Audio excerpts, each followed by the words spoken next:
Қайырлы күн оқырмандар, сіздермен бірге Ай жәдігері жобасы. 8 наурыз әлемнің барлық елдерінде аталып өтетін ерекше мәнге ие және де әйелдердің қоғамдағы рөлін мойындаудың символына арналған халықаралық мереке. Халықаралық әйелдер күнінің тарихы 19 ғасырдың соңында, 20 ғасырдың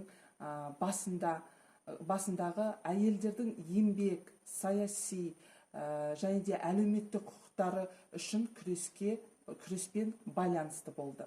1975 жылы Біріккен ұлттар ұйымы осы мерекені халықаралық әйелдер күні ретінде белгілеп, ресми түрде атап өтуге мойындаған болатын. Бұл маңызды құжаттың тармақтарын 189 мемлекет ұстанады. Бүгін Қазақстанда және әлемнің көптеген елдерінде бұл күн көктемнің шуақты мерекесіне айналды. Адамдар қыздарды, өздерінің аналарын, барлық әйелдерді осы атаулы мерекемен құттықтап, гүл шоқтарын сыйлап, ашық хаттарға тілектерін жазып сыйлап жатады. Бірақ біз бүгін 1943 жылға ораламыз. Ұлы Отан соғысы жылдарында Самарқанд кентінде көптеген өнеркәсіп нысандардың құрылыстары жүріп жатты. Соның бірі Қарағанды синтетикалық каучук зауыты болды. Негізгі жұмысшылар қауымы әйелдер болды, ал себебі ер адамдар майданға шақырылып жатты.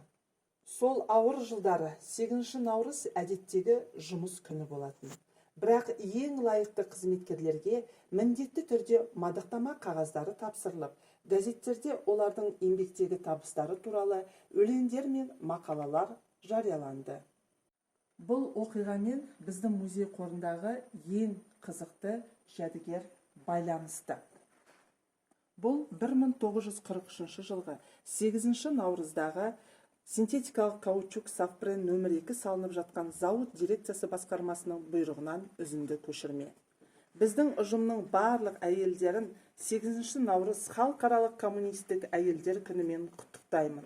Ұлы Отан соғысы кезінде біздің ұжымның көптеген әйелдері зауыттың құрылысына өз күштерін арнап, жақсы жұмыс үлгілерін көрсетті. 8 наурызда өтетін халықаралық коммунистік әйелдер күніне орай нөмір 2 синтетикалық каучук Сафпрен зауытының жұмысшылары бағалы сыйлықтармен марапатталады.